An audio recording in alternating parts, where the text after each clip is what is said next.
माँ, माँ। अरे क्या माँ माँ कर रहा है? बकरी का बच्चा है क्या? अरे माँ, मजाक छोड़ो। मुझे फाइनली वो मेन चौराहे वाली दुकान मिल गई है।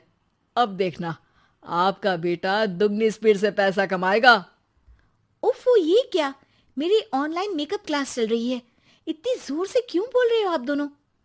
अरे मेरी धर्म पत्नी जी, मेकअप क्लास बाद में करना। वो चौराहे वाली दुकान मिल गई है हमको। अरे वाह! रुको, मैं अपनी माँ को फोन लगाकर बता देती हूँ। अरे मैं भी अपने रिश्तेदारों को बता देती हूँ। कितनी खुशी की बात है। हाँ हाँ, मैं भी अपने दोस्तों को बता देता हूँ। 1 हफ्ते बाद रजिस्ट्री है। बस, घर में खुशी का मौका था। उन तीनों ने अपने अपने फोन उठाए और लोगों में बात फैलाना शुरू कर दिया। और रही सही कसर, श्वेता बहू ने अपने पड़ोस में सबको बताकर कर दी। अरे वर्मा आंटी, अब हम भी जल्दी कार ले लेंगे।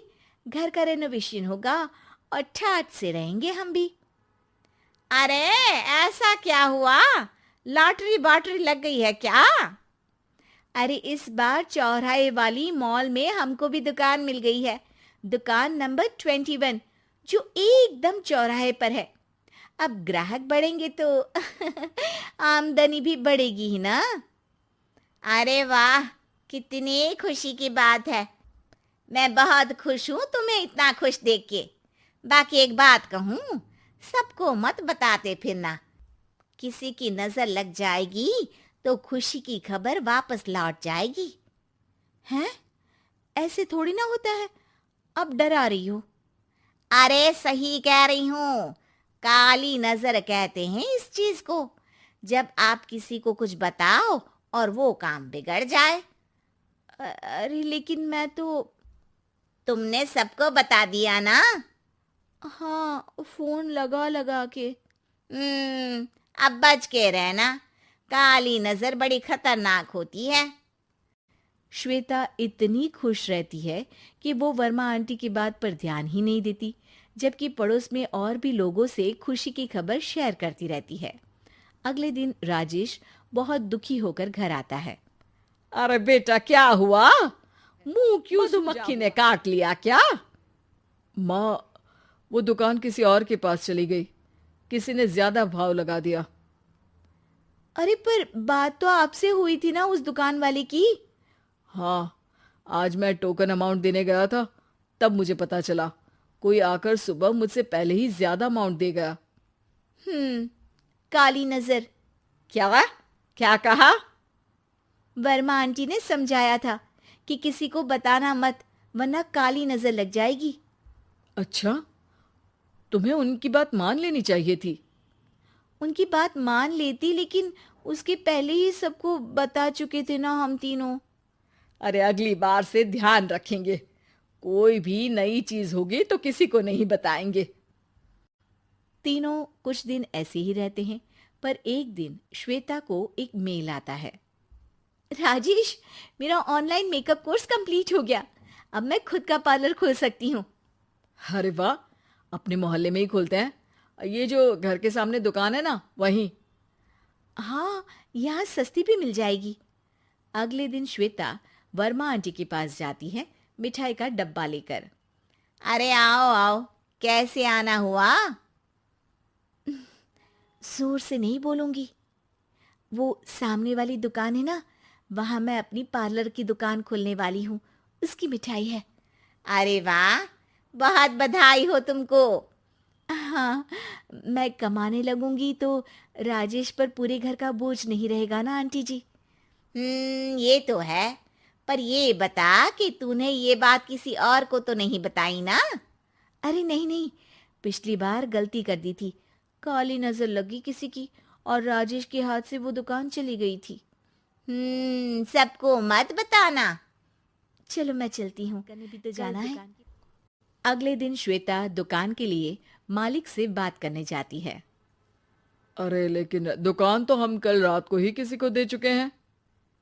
कल ही? हाँ, कल ही। 2 दिन बाद कोई यहाँ पार्लर भी खोल लेगा। अब कहीं और दुकान देख लीजिए। अरे पर हमको भी तो पार्लर ही खोलना था। हाँ भाई, एक ही दुकान है। आधी आधी तो नहीं दे सकता ना मैं। राजेश और श्वेता घर पर हताश होकर आ जाते हैं। इस बार तो किसी को बताया भी नहीं था, अब किसकी काली नजर लग सकती है? सुनो, तुमने माँ को बताया था क्या? अरे कैसी बात कर रही हो, माँ की नजर थोड़ी ना लगेगी। पक्का तुमने किसी को नहीं बताया था ना? सिर्फ वर्मा आंटी को बताया था, उन्होंने ही मुझे किसी को नहीं बताने को कहा। अरे यार तुम भी सही हो, मेरी माँ को नहीं बताने को कह रही हो, पर वर्मा आंटी को बताना तुम्हें जरूरी लगा। अरे वर्मा आंटी ने ही तो काली नजर के बारे में बताया था ना, वो हमेशा हमारा भला ही तो चाहती है। मेरी माँ भी हमारा भला ही चाहती है। चिल्ला क्यों रहे हो? बात नहीं कर सकते क्या आराम से? नहीं आता वो आराम से बात करना, और करना भी नहीं चाहता हूं मैं।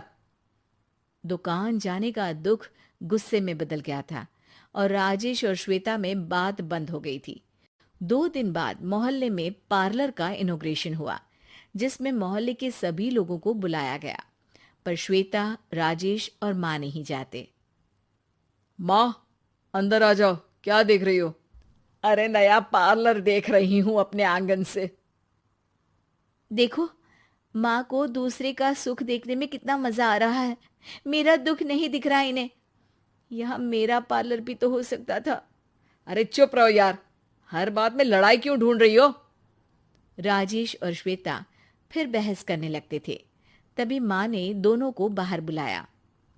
अरे जरा देखो तो, दुकान चलाने वाले का बोर्ड पर नाम क्या लिखा है? श्रुति वर्मा। गाड़ी निकाले बेटा, हमें कहीं जाना है। काली नजर का इलाज कराने? राजेश अपनी बाइक निकालता है। तीनों ट्रिपलिंग कर रहे हैं। माँ राजेश को उस मॉल वाली दुकान पर लेकर जाती है जहां राजेश अपनी दुकान। यही दुकान लेना चाहता था ना तू? हाँ, पर इनको भी दुखी करने लेकर आई हो क्या यहाँ पर दुकान दिखाकर? वहाँ काफी नहीं था? अरे श्वेता थोड़ा सब्र रख, अभी पता चलेगा कि हम यहाँ क्यों आए हैं। बता, इस दुकान चलाने वाले का नाम क्या है? अनुपम वर्मा। कुछ समझ में आया? वो दुकान वाली श्रुति वर्मा, ये दुकान वाला अनुपम वर्मा, और हमारे पड़ोस में हमने उस दुकानों के बारे में बताया किसको था? अब वर्मा आंटी को। मतलब वर्मा रही है? आंटी? नहीं नहीं, ऐसा नहीं हो सकता, ये बस इत्तेफाक है। राजेश अपना फोन निकालता है और श्रुति वर्मा और अनुपम वर्मा के नाम फेसबुक पर सर्च करता है, जहां ये दोनों ही वर्मा आंटी के रिश्तेदार होते हैं। श्वेता को समझ में आ जाता है कि वर्मा आंटी की ही नजर काली नजर है। अब क्या करना है? कोई भी खुशी की खबर हो तो काली नजर से बचना है, यानी वर्मा आंटी से बचना है। अरे पर मुझे ये समझ में नहीं आया कि वो हमारे साथ ऐसा क्यों करेंगी। अरे बेटा, एक सीख है, दूर के आदमी को आपकी तरक्की से कम परेशानी होगी, पड़ोसी को ज्यादा। दोनों माँ की बात में हामी भरते हैं और अगला काम चुपचाप करने की कसम खाते हैं, ताकि आगे से वर्मा आंटी कोई काम ना बिगाड़ सके।